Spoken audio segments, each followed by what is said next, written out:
Professor Yunus বলেছেন যে অনলাইনে কিভাবে এফআইআর মানে ফার্স্ট ইনফরমেশন রিপোর্ট, যেটা আমরাকে বলি যে প্রাইমারি কেস, এটা কিভাবে ফাইল করা যায় সেটার বিষয়ে উদ্যোগ নিতে, এবং এটা খুব শীঘ্রই আপনারা শুনবেন যে এটার উদ্যোগটা এসছে। এবং এই অনলাইনে অনেকে হয়তো দিতে পারবে না, সেদের তার জন্য একটা সেন্ট্রালি একটা কল সেন্টারও করার কথা বলা হয়েছে, যে আপনি একটা অনলাইনে একটা এফআইআর করতে চাচ্ছেন বিকজ, কিন্তু আপনি দেখছেন যে নিয়ম কানুনগুলো কীরকম, তাহলে সেই ক্ষেত্রে আপনার জন্য একটা হান্টিং নাম্বার থাকে।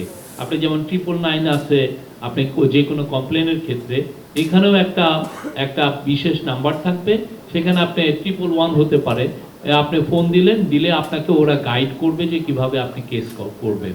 তো আপনি ধরেন আপনি ঢাকায় আছেন বা আপনি যেখানে আছেন বা বাসা থেকে অনেকে বেরোতে পারছেন না ভয়ে, আপনি বাসা থেকেও আপনি দিতে পারবেন। আমরা দেখেছি যে অনেক ক্ষেত্রে যারা কেস দিতে চান তারা থানায় যে এক ধরনের হ্যারাসমেন্টের শিকার হন, বা এমন অনেক ক্ষেত্রে তাদের কাছ থেকে কিছু এক্সটর্শনও করা হয়। তো সেই জিনিসগুলো যাতে না হয়, আপনার যাতে সরাসরি আপনি নিজে এটা কেস করতে পারেন অনলাইন করে, সেটার একটা খুব আপনারা শীঘ্রই এটা দেখবেন। আরেকটা হচ্ছে যে প্রফেসর ইউনুস বলেছেন কমান্ড সেন্টার করতে বা কমান্ড ইনফ্রাস্ট্রাকচার। সেটার ফলে যেটা হচ্ছে যে আপনি জানেন যে অনেকগুলো ল অ্যান্ড অর্ডারের সিচুয়েশন তো অনেকে দেখেন, যেমন নদী কেন্দ্রিক বা কোস্টালের প্রায় 30,000 স্কোয়ার কিলোমিটারের ওয়াটারওয়েজ বা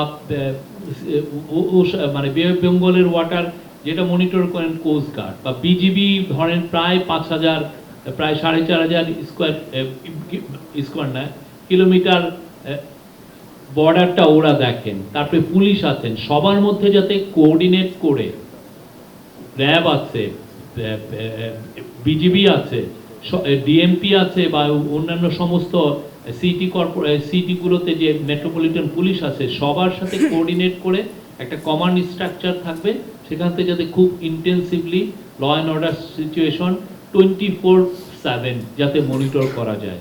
কিছু একটা হলে যাতে সমস্ত রিসোর্স নিয়ে গভর্নমেন্টের ল অ্যান্ড অর্ডার সংক্রান্ত যতগুলো এজেন্সি যাতে কাজ করতে পারে, সেটার জন্য একটা কমান্ড সেন্টার করার কথা বলেছেন।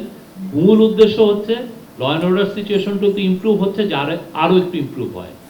এবং এটা আমরা এই বছরে এটা একটা মানে এই ইন্টারিম গভর্নমেন্টের একটা বড় কাজ হবে, যে এইটা একটা খুবই ক্রিটিক্যাল একটা ইয়ার। আমরা অনেকগুলো পলিটিক্যাল প্রসেস, আমরা ডেমোক্রেটিক ট্রানজিশনে আছি, এই ইয়ারে যাতে আমরা অ্যাচিভ করতে পারি যে না, আমাদের ল অ্যান্ড অর্ডার সিচুয়েশনটা যাতে আরও বড় হয়। আর আপনারা দেখেছেন যে বেশ কিছু মুভ নিয়েছে স্বৈরাচারের, পতিত স্বৈরাচারের যারা সাঙ্গপাঙ্গ আছে, দোসর আছে, তারা অনেক কিছু করতে চাচ্ছেন, তারা লিফলেট বিতরণ করছে। হ্যাঁ, একটা বিষয়, যারা লিফলেট বিতরণ করবেন তাদের জন্য আমাদের কড়া মেসেজ, তাদেরকে অ্যারেস্ট করা হবে। কেননা লিফলেটের মধ্যে যে সমস্ত কথা আছে সেটা খুবই খুবই মানে ল অ্যান্ড অর্ডার সিচুয়েশনকে হুমকি এফেক্ট করার কথা, মানে এটাকে আন্ডারমাইন করার ইয়ে। তো এদের বিরুদ্ধে ব্যবস্থা নেওয়া হবে। আমরা বেশ কিছু লিফটেড বিতরণ যারা করেছেন, বেশ কিছু আমরা গ্রেপ্তার করেছি। আর যারা লিফটেড বিতরণ করেছে, আমরা শুনেছিলাম যে ঢাকায় তারা 70টা জায়গায় লিফলেট বিতরণ করবেন। আমাদের যেগুলো আমরা ইন্টেলিজেন্স গ্যাদারিং যেটা হয়েছে, আমরা যেটা জেনেছি 3টা জায়গায় ওরা করতে চেষ্টা করেছে এবং সেখানে অ্যারেস্ট আছে।